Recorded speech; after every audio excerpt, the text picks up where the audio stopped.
सुखदेव जी कहते हैं, हे राजन, कंस मर गया भगवान के हाथों से तो उसका कल्याण हो गया। भय से भक्ति करता था। कंस के कहते हैं 8 भाई थे, उनको भी भगवान ने मारा, उनके सभी सैनिकों को मारा। कंस की 2 पत्नियां अस्थि व प्राप्ति वह पति के मरने पर रोती हैं। भगवान श्याम सुंदर ने अपनी मामियों को समझाया। कवि ने कहा है कि मरे बैल गड़ियार, मरे वो अड़ियल टट्टू, मरे करक्षा नार, मरे वो कसम निकट्टू। पुत्र वही मर जाए जो कुल के दाग लगावे, मित्र वही मर जाए जो वक्त पे काम ना आवे। ब्राह्मण वही मर जाए जो मदिरा के हाथ लगावे, क्षत्रिय वही मर जाए जो हाथ जोड़ धन खावे। बेन्याय राजा मरे, इतने मरे मत रोइए, बेताल कै सुन विक्रमा, पैर पसारे सोइए।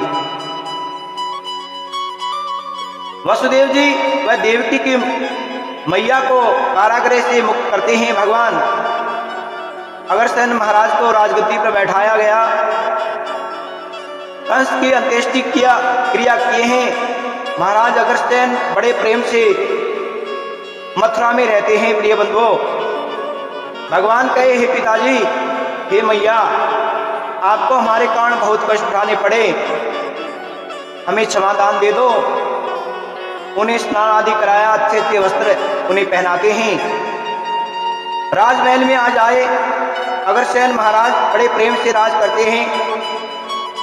भगवान उनकी देख रेख में लगे हैं। जब काफी दिन बीते तो कन्हैया ने नंद बाबा से कहा, कन्हैया से नंद बाबा ने कहा, लल्ला ओ कन्हैया। कहे, हाँ बाबा। कन्हैया चलो वृंदावन चलते हैं। भगवान ने कहा, पिताजी हम जानते हैं मेरी मैया मेरे बिना रह नहीं सकती। मेरी गैया ग्वाले गोपियां ब्रजवासी मुझे बड़ा प्रेम करते हैं। आप ही चले जाइए, हम कुछ दिन मथुरा में रहना चाहते हैं। हम दोनों भाई आ जाएंगे, आप चले जाइए पिताजी। इतना सुना तो नंद बाबा की आंखों में जल भर आया। प्रिय बंधु, कहे, कन्हैया मुझे पता है कि क्या कह रहा है तू, तुझे पता है। इस बात को सुनकर के तेरी यशोदा मैया पर क्या बीतेगी। जो मैया तेरे बिना एक क्षण भी रहना नहीं चाहती, एक पल भी रहना नहीं चाहती, तो बहाना बना करके आया है कि मैं परसों आ जाऊंगा। अगर तेरी मैया सुनेगी तो बहुत रोएगी। कन्हैया तुम चलो हमारे साथ। कन्हैया कहे, मैं जानता हूं मैया व्याकुल हो जाएगी बाबा, लेकिन क्या करूं, आप जाइए, हम कुछ दिन यहीं रहना चाहते हैं। नंद बाबा ने विचार किया कि कन्हैया राजी रहे, हम कष्ट उठा लेंगे, हमारा कन्हैया राजी रहे।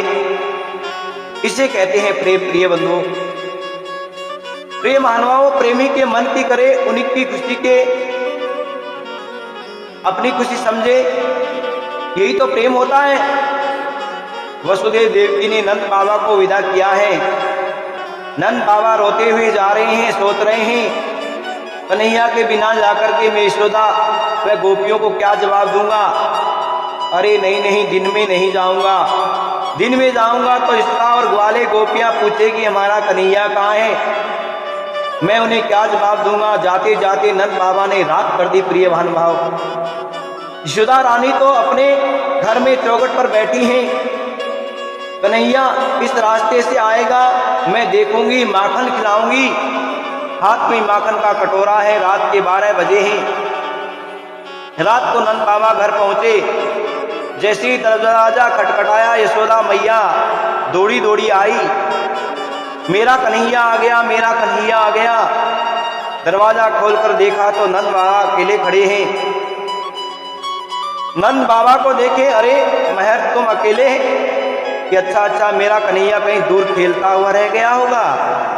मैया यशोदा हाथ में माखन का कटोरा लिए गली गली में गोपियों से पूछ रही है, अरे गोपियों, तुमने मेरे कन्हैया को देखा?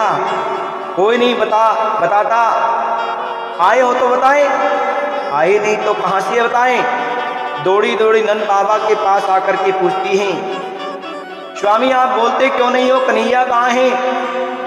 नंद बाबा सोचते मैं कहूँ कि कन्हैया मथुरा में रह गया है तो ध्यान से गिर जाएगी, मूर्छित हो जाएगी। कैसे कहूँ कन्हैया मथुरा में रह गया है। आंखों में आंसू भर आए, होठ सूख जाते हैं, प्रिय महान भाव मुख से वाणी नहीं निकलती। ज्यादा ही पूछा तो कहा कन्हैया मथुरा में रह गया है। इतना सुना तो माखन का कटोरा धरती पर गिर गया। यशोदा मैया मूर्छित हो जाती हैं। होश आया तो पूछा, अरे स्वामी कन्हैया मथुरा में रह गया तो आप क्यों आ गए? क्या कन्हैया के बिना तुम्हारे प्राण नहीं निकले?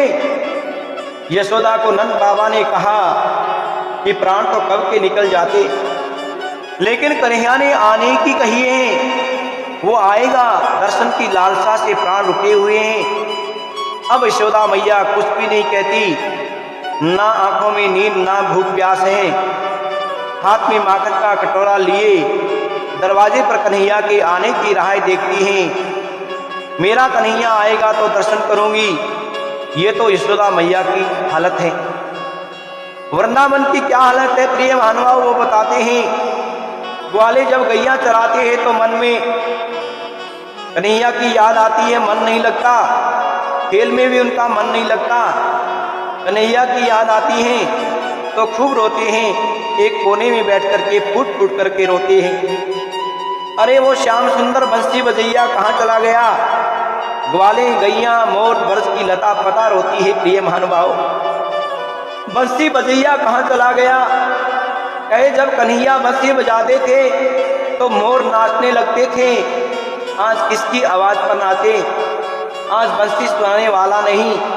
गैया मोर गोपियां सका मैया फूट फूट कर रोते हैं।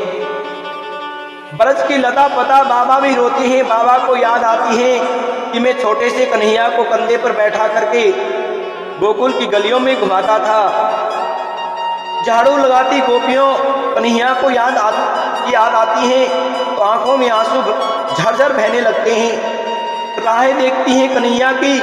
कन्हैया परसों की कहकर गए थे, लेकिन वर्षों बीत जाते हैं, आए नहीं। अभी तक कन्हैया नहीं आए। इस प्रकार गोपियां कन्हैया को याद करके रोती हैं।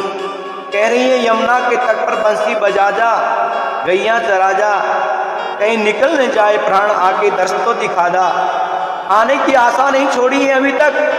भगवान की आशा रखोगे तो एक दिन भगवान जरूर मिलेगा प्रिय महानुभाव। परमात्मा मिलता है, संसार किसी को नहीं मिलता।